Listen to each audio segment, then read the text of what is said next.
भारतीय हिंदी ज्ञान में आप सभी लोगों का स्वागत है। आज के इस वीडियो में हम लोग यूपी टीजीटी पीजीटी का जो हिंदी सिलेबस है उसको पढ़ना शुरू कर रहे हैं।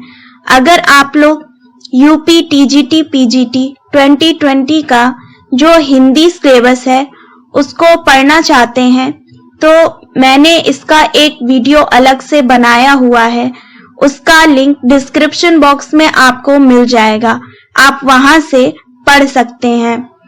हिंदी के पूरे सिलेबस को हम लोग टॉपिक वाइज पढ़ेंगे। अगर आप लोग चैनल पर नए हैं तो चैनल को सब्सक्राइब जरूर कर लें और बेल आइकन को भी प्रेस करें ताकि मेरे आने वाली सभी वीडियो का नोटिफिकेशन आप तक पहुंच सके। तो चलिए पढ़ना शुरू करते हैं। आज का हमारा जो विषय है वो है हिंदी साहित्य का इतिहास। ये हमारे सिलेबस का फर्स्ट टॉपिक है। तो आज हम लोग हिंदी साहित्य के इतिहास के बारे में पढ़ते हैं। हिंदी साहित्य के इतिहास लेखन का वास्तविक सूत्रपात 19वीं शताब्दी से माना जाता है। रामचंद्र शुक्ल जी ने हिंदी साहित्य को परिभाषित करते हुए कहा है कि प्रत्येक देश का साहित्य वहां की जनता की चित्तवृत्ति का संचित प्रतिबिंब होता है। तब यह निश्चित है कि जनता की चित्तवृत्ति के परिवर्तन के साथ साथ साहित्य के स्वरूप में भी परिवर्तन होता चला जाता है।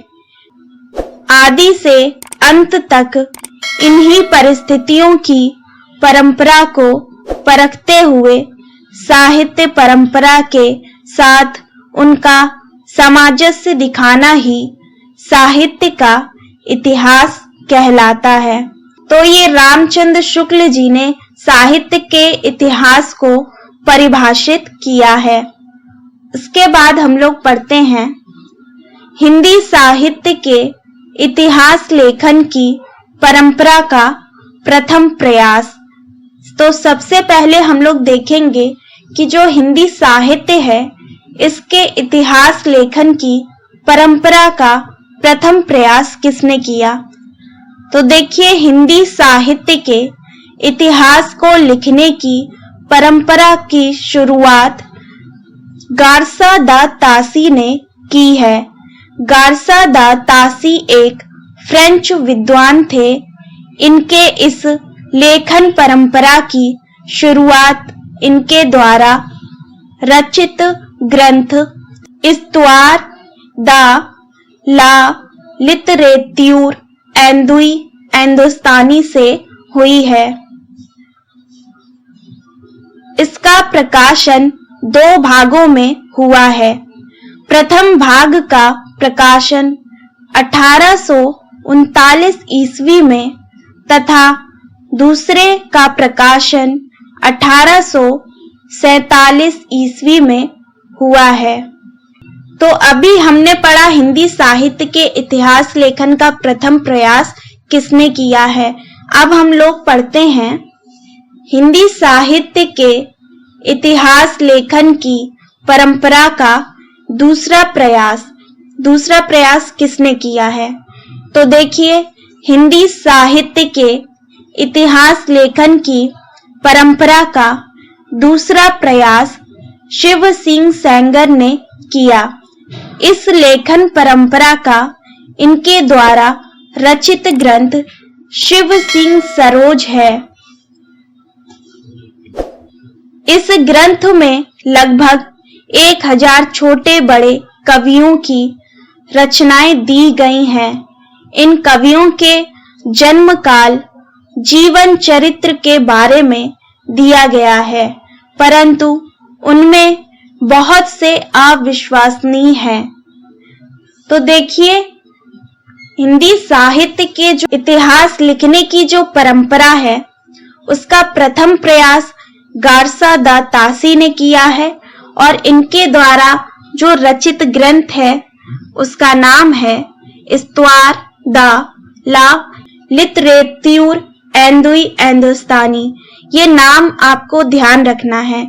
उसके बाद हिंदी साहित्य के इतिहास लेखन की परंपरा का दूसरा प्रयास शिव सिंह सेंगर ने किया है और हिंदी साहित्य के इतिहास लेखन में शिव सिंह सेंगर ने एक ग्रंथ लिखा है, शिव सिंह सरोज। तो ये दोनों पॉइंट आपको ध्यान रखने हैं। देखिए, गारसादा तासी और शिव सिंह सेंगर ने हिंदी साहित्य के इतिहास लेखन पर ध्यान दिया। इन दोनों लोगों ने हिंदी साहित्य के काल विभाजन पर ध्यान नहीं दिया है। तो जब भी हिंदी साहित्य के इतिहास लेखन की बात आएगी तो वहां पर प्रथम प्रयास गारसादा तासी ने किया और दूसरा प्रयास शिव सिंह सेंगर ने किया। अब हम लोग जानेंगे हिंदी साहित्य का काल विभाजन के बारे में। अभी तक हमने पढ़ा हिंदी साहित्य के इतिहास लेखन की परंपरा। अब हम पढ़ेंगे हिंदी साहित्य के काल विभाजन। तो देखिए, यहाँ पर हिंदी साहित्य का काल विभाजन का प्रथम प्रयास, तो प्रथम प्रयास किसने किया है उसके बारे में पढ़ते हैं। हिंदी साहित्य के काल विभाजन का प्रथम प्रयास का श्रेय जॉर्ज ग्रेसन को जाता है। जॉर्ज ग्रेसन ने हिंदी साहित्य के काल विभाजन पर the modern vernacular literature of Hindustan कृति लिखी है। इसका प्रकाशन एशियाटिक सोसाइटी ऑफ बंगाल में हुआ है।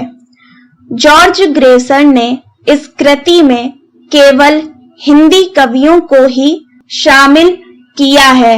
इस ग्रंथ में हिंदी साहित्य के काल को जॉर्ज ग्रेसन ने 11 खंडों में विभक्त किया है, जो कि निम्नलिखित है। अभी हम देखेंगे कि जॉर्ज ग्रेसन ने हिंदी साहित्य के काल विभाजन को कितने भागों में बांटा है, लेकिन इससे पहले आप यहाँ पर इस अंतर को समझिए कि यहाँ पर बात हो रही है हिंदी साहित्य के काल विभाजन के बारे में, और पहले हमने जाना हिंदी साहित्य के इतिहास लेखन के बारे में। तो यहाँ पर हिंदी साहित्य के काल विभाजन का प्रथम प्रयास जॉर्ज ग्रेसन ने किया है और इन्होंने हिंदी साहित्य के काल विभाजन पर जो कृति लिखी है इसका नाम है the modern vernacular literature of Hindustan. इनकी इस कृति का भी नाम आपको ध्यान रखना है, क्योंकि पेपर में कई बार रचनाओं के लेखक भी पूछे जाते हैं। आप सभी लोगों को मेरे इस चैनल पर हिंदी की पूरी तैयारी कराई जाएगी, तो चैनल को सब्सक्राइब जरूर कर लें। अब देखिए, इनकी ये जो कृति है इसका प्रकाशन एशियाटिक सोसाइटी ऑफ बंगाल में हुआ है। उसके बाद हिंदी साहित्य का जो काल विभाजन है, जॉर्ज ग्रेसन ने इसको 11 खंडों में विभक्त किया है। अब इन 11 खंडों के नाम हम लोग देख लेते हैं। फर्स्ट है चारण काल, उसके बाद सेकंड है 15वीं सदी का धार्मिक पुनर्जागरण, उसके बाद थर्ड है जायसी की प्रेम कविता, फोर्थ है ब्रज का कृष्ण संप्रदाय, फिफ्थ है मुगल दरबार, उसके बाद सिक्स है तुलसीदास, सेवेंथ है रीति काल, एट्थ है 18वीं शताब्दी, नाइन्थ है तुलसीदास के अन्य प्रवर्तक, 10th है कंपनी के शासन में हिंदुस्तानी, 11th है महारानी विक्टोरिया के शासन में हिंदुस्तानी। तो इन्होंने कुल 11 भाग में हिंदी साहित्य के काल को बांटा है। जॉर्ज ग्रेसन ने अपनी कृति में हिंदी साहित्य के काल को 11 भागों में बांटा है, जो कि युग विशेष के योतक नहीं लगते हैं। इनमें इनके अध्यायों के शीर्षक अधिक हैं, अतः जॉर्ज ग्रेसन द्वारा किया गया काल विभाजन पूर्णतः स्पष्ट नहीं है। जॉर्ज ग्रेसन ने हिंदी साहित्य के काल विभाजन को 11 भागों में बांट दिया। उसके बाद कवि थे, उन सभी लोगों ने जब इनके इस कृति को देखा तो उन लोगों ने तय किया कि ये पूर्णतः स्पष्ट नहीं है। इन्होंने जो काल का विभाजन किया है वो पूर्णतः स्पष्ट नहीं है, क्योंकि इनके जो अध्यायों के शीर्षक अधिक हैं। जैसे कि आप लोग देख रहे होंगे, इन्होंने 11 भागों में बांटा है, तो इन्होंने शीर्षक बहुत ज्यादा रखे हैं, जिसको ज्यादा मान्यता नहीं मिली। तो इसके बाद सेकंड प्रयास किसने किया है उसके बारे में भी हम लोग पढ़ेंगे। इस वीडियो में हम लोग इतना ही पढ़ते हैं। इसके आगे का नेक्स्ट वीडियो मैं जल्द लेकर आऊंगी, तो आप सभी लोग चैनल से जुड़ जाइए और आपके जितने भी दोस्त इस एग्जाम की तैयारी कर रहे हैं उनको ये वीडियो जरूर शेयर करें। मैं अपने इस चैनल पर आपको पूरी तैयारी कराऊंगी। हिंदी के पूरे सिलेबस को हम लोग कवर करेंगे। तो वीडियो आप लोग को पसंद आया हो तो लाइक जरूर करिएगा और अपने सभी दोस्तों के साथ शेयर करिएगा।